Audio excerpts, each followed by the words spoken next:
पुराने हवेली पे जोर से बारिश पड़ रही थी। हवेली की छत से पानी की धाराएं बह रही थीं, जैसे कि आसमान ने अपनी सारी नमी इस एक जगह पर उंडेल दी हो। हर बूंद की आवाज एक गहरी, गूंजती हुई ध्वनि पैदा कर रही थी, जो हवेली की पुरानी दीवारों से टकरा रही थी। दूर से बादलों की गड़गड़ाहट सुनाई दे रही थी। यह गड़गड़ाहट धीरे धीरे तेज हो रही थी, जैसे कि कोई विशालकाय जानवर अपनी नींद से जाग रहा हो। बादलों की गर्जना ने रात के सन्नाटे को चीर दिया, और हर गड़गड़ाहट के साथ हवेली की खिड़कियां कांप उठती थीं। बिजली कड़की और हवेली एक पल के लिए रोशन हो गई, जैसे किसी ने अंधेरे में एक विशालकाय फ्लैशलाइट जला दी हो। उस एक पल में हवेली की हर दरार और हर कोना साफ दिखाई दे रहा था, और फिर सब कुछ फिर से अंधेरे में डूब गया, जिससे लॉन पे अजीब परछाइयां पड़ रही थीं। ये परछाइयां हवा में हिलती डुलती थीं, जैसे कि कोई अदृश्य शक्ति उन्हें नचा रही हो। हर परछाई एक अलग कहानी बयां कर रही थी, और हर कहानी में एक डरावना मोड़ था। रायचांद हवेली अकेली खड़ी थी, एक अंधेरे और खामोश जंगल के किनारे पे। यह हवेली एक समय में शान और शौकत का प्रतीक थी, लेकिन अब यह एक भूतिया खंडहर बन चुकी थी। इसके चारों ओर के पेड़ भी जैसे इसके अकेलेपन को महसूस कर रहे थे, और उनकी शाखाएं हवेली की ओर झुकी हुई थी। यह रात भयानक थी, जैसे हवेली के अंदर छुपे हुए तूफान को दिखा रही हो। हवेली की खिड़कियों से झांकती हुई रोशनी भी डरावनी लग रही थी, जैसे कि कोई अंदर से बाहर की दुनिया को देख रहा हो। हर कोने में एक रहस्य छुपा हुआ था, और हर रहस्य एक नई डरावनी कहानी को जन्म दे रहा था। कई सालों से लोग हवेली के काले अतीत के किस्से सुनाते थे। ये किस्से पीढ़ी दर पीढ़ी चलते आ रहे थे, और हर नई पीढ़ी ने इनमें कुछ नया जोड़ दिया था। कुछ लोग कहते थे कि हवेली में आत्माओं का वास है, जबकि कुछ का मानना था कि यह जगह शापित है। ये बहुत पहले हुई एक दुखद घटना की याद दिलाती थी, जैसे जमीन पे एक भयानक निशान हो। यह निशान उस घटना का प्रतीक था जिसने इस हवेली को हमेशा के लिए बदल दिया था। लोग इस निशान को देखकर कांप उठते थे, और इसे छूने की हिम्मत कोई नहीं करता था। इसकी दीवारों के चटकीले रंग फीके पड़ गए थे। वक्त और अनदेखी ने उन्हें खा लिया था। हवेली की दीवारों पर लगी पेंट अब छिलने लगी थी, और हर छिलका एक नई कहानी बयां कर रहा था। यह दीवारें अब सिर्फ ईंट और पत्थर नहीं थीं, बल्कि एक जीवित इतिहास थीं। नक्काशीदार डिजाइन जो कभी दौलत और खुशहाली की निशानी थे, अब भयानक चेहरों जैसे लग रहे थे। ये डिजाइन अब डरावने प्रतीक बन चुके थे, और हर एक डिजाइन में एक छुपा हुआ संदेश था। यह संदेश उन लोगों के लिए था जो इस हवेली के रहस्यों को जानने की हिम्मत करते थे। तूफान और तेज हो गया, जैसे उन 3 लोगों के दिलों में बढ़ती बेचैनी दिखा रहा हो, जो उस रात हवेली के पास आने की हिम्मत कर रहे थे। ये लोग हवेली के रहस्यों को जानने के लिए उत्सुक थे, लेकिन उनके दिलों में डर भी था। हर कदम के साथ उनकी धड़कनें तेज हो रही थी, और हवेली की ओर बढ़ते हुए उन्हें ऐसा लग रहा था जैसे कोई अदृश्य शक्ति उन्हें रोकने की कोशिश कर रही हो। वो हवेली की बदनामी और उन कहानियों की तरफ खींचे चले आ रहे थे जो दूसरी दुनिया की एक झलक दिखाने का वादा करती थी। उनकी जिज्ञासा उन्हें आगे बढ़ा रही थी, लेकिन हर कदम के साथ उनका डर भी बढ़ रहा था। हवेली के पास पहुंचते ही उन्हें ऐसा महसूस हुआ जैसे कि वे एक अलग ही दुनिया में प्रवेश कर रहे हों। उन्हें क्या पता था, हवेली अपने राज खोलने के लिए तैयार थी, लेकिन एक कीमत चुकाए बिना नहीं।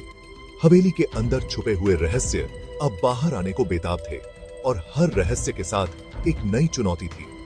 ये लोग अब एक ऐसे सफर पर थे जहां से वापस लौटना मुश्किल था, और हर कदम के साथ उन्हें यह एहसास हो रहा था कि उन्होंने एक बहुत बड़ी गलती कर दी है। रायचांद हवेली कभी खुशी और शानदार होती थी। यह प्रताप रायचांद की थी, जो एक अमीर बिजनेसमैन थे और अपनी शानदार पार्टियों और रहस्यमय व्यक्तित्व के लिए जाने जाते थे। उनकी पत्नी माधवी अपनी खूबसूरती और सादगी के लिए मशहूर थीं। उनकी प्रेम कहानी मशहूर थी, एक ऐसा प्यार जो हवेली के शानदार हॉल में एक शानदार शादी में बदल गया। फिर एक दुखद घटना हुई। माधवी की मौत कम उम्र में ही हो गई। रहस्यमय हालातों में उनकी जिंदगी खत्म हो गई। कुछ लोगों ने एक हादसे की अफवाह उड़ाई, तो कुछ ने साजिश की। प्रताप दुख में डूबे हुए अपनी हवेली की गहराइयों में खुद को बंद कर लिया। टूटे हुए व्यक्ति की तरह उनकी मृत्यु हो गई। उनका गम खाली कमरों में गूंजता रहा। हवेली जो कभी हंसी और संगीत से भरी रहती थी, सन्नाटा छा गया।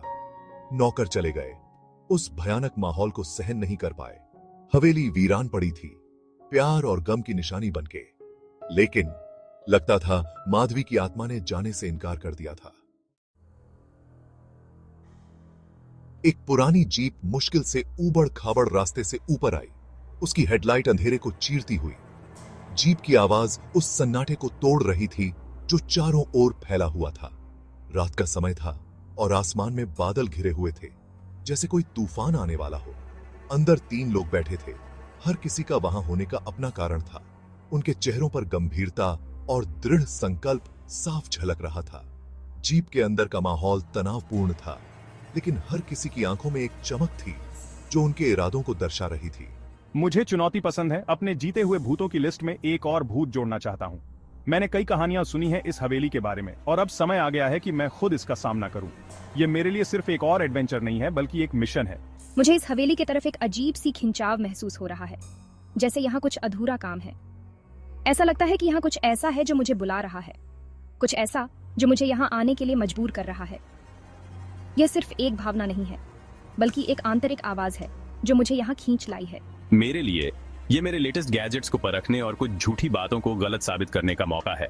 मैं हमेशा से ही विज्ञान और तकनीक में विश्वास रखता हूं, और यह मौका है कि मैं अपने उपकरणों की मदद से इन कहानियों की सच्चाई को उजागर कर सकूं। यह मेरे लिए एक प्रयोगशाला है जहां मैं अपने सिद्धांतों को परख सकता हूं। वो तूफान में बाहर निकले। उनके चेहरे जीप की हेडलाइट से चमक रहे थे। बारिश की बूंदें उनके चेहरों पर गिर रही थीं और हवा की तेजी से उनके कपड़े उड़ रहे थे।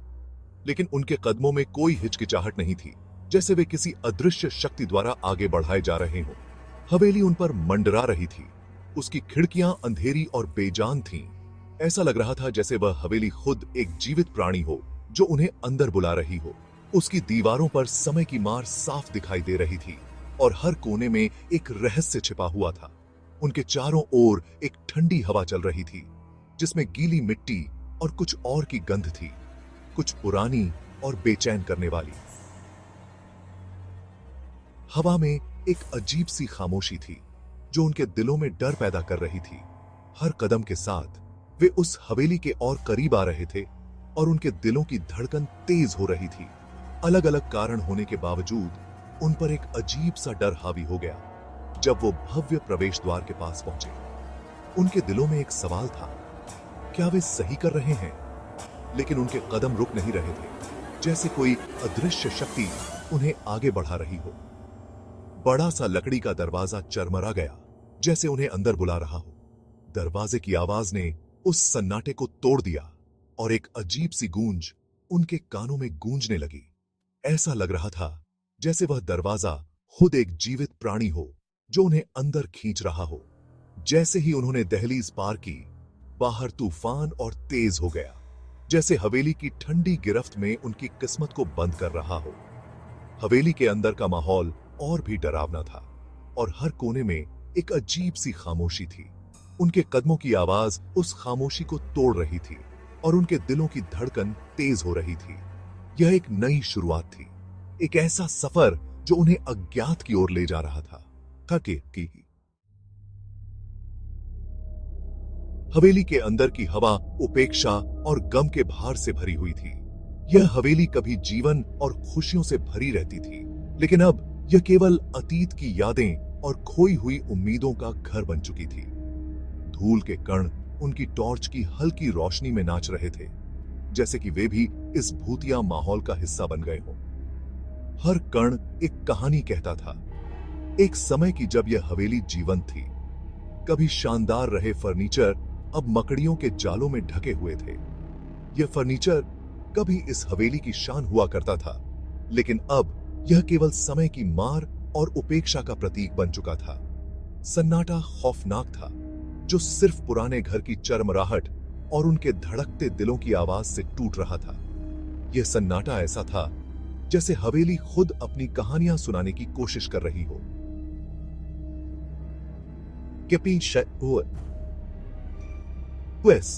वो सावधानी से हवेली में घूम रहे थे, हर कदम सोच समझ कर रख रहे थे, जैसे कि कोई अदृश्य शक्ति उन्हें देख रही हो। उनके दिलों की धड़कनें तेज हो रही थीं और हर कोने में छिपे रहस्यों का सामना करने के लिए वे तैयार हो रहे थे। उनके कदमों की आवाज खालीपन में गूंज रही थी। यह गूंज ऐसी थी जैसे हवेली के हर कोने में उनकी उपस्थिति का एहसास हो रहा हो। हर कदम के साथ वे अतीत के और करीब आ रहे थे। हर कमरा जिसमें वो दाखिल होते थे एक अजीब सी उदासी से भरा हुआ था, जैसे कि हर दीवार ने अपने अंदर कई कहानियां छुपा रखी हों। यह उदासी ऐसी थी जो उनके दिलों को छू रही थी और उन्हें अतीत की गहराइयों में ले जा रही थी। उन दीवारों के अंदर जीती और खोई हुई जिंदगियों का एहसास। यह एहसास ऐसा था जैसे कि हर ईंट और पत्थर ने अपने अंदर कई रहस्यों को समेट रखा हो। हवेली की हर दीवार एक गवाह थी उन जिंदगियों की जो यहाँ कभी बसी थीं। जैसे जैसे वो हवेली के अंदर जाते गए, हवा ठंडी होती गई, परछाइयां गहरी होती गईं। यह ठंड और अंधेरा उनके दिलों में डर और अनिश्चितता को बढ़ा रहा था। हर कदम के साथ वे और गहरे रहस्यों की ओर बढ़ रहे थे। ये बस हवेली की खराब हालत और हमारे ज्यादा सोचने की वजह से है। बस यही है, हमें डरने की कोई जरूरत नहीं है। ये सब हमारे दिमाग का खेल है। हमेशा की तरह शक करने वाला राहुल इस अजीब माहौल को समझाने की कोशिश कर रहा था, लेकिन उसकी आवाज में भी एक हल्की सी कंपकंपी थी जो उसके अंदर के डर को बयां कर रही थी। लेकिन वो खुद इस एहसास को दूर नहीं कर पा रहा था कि वो अकेले नहीं है। हर कदम के साथ उसे ऐसा लग रहा था जैसे कोई उन्हें देख रहा हो, उनकी हर हरकत पर नजर रख रहा हो। कोई उन्हें परछाइयों से देख रहा था। उसकी मौजूदगी महसूस तो हो रही थी, लेकिन दिखाई नहीं दे रहा था। यह एहसास उनके दिलों में डर और अनिश्चितता को और बढ़ा रहा था। हवेली की हर परछाई में एक रहस्य छुपा हुआ था जो उन्हें अपनी ओर खींच रहा था।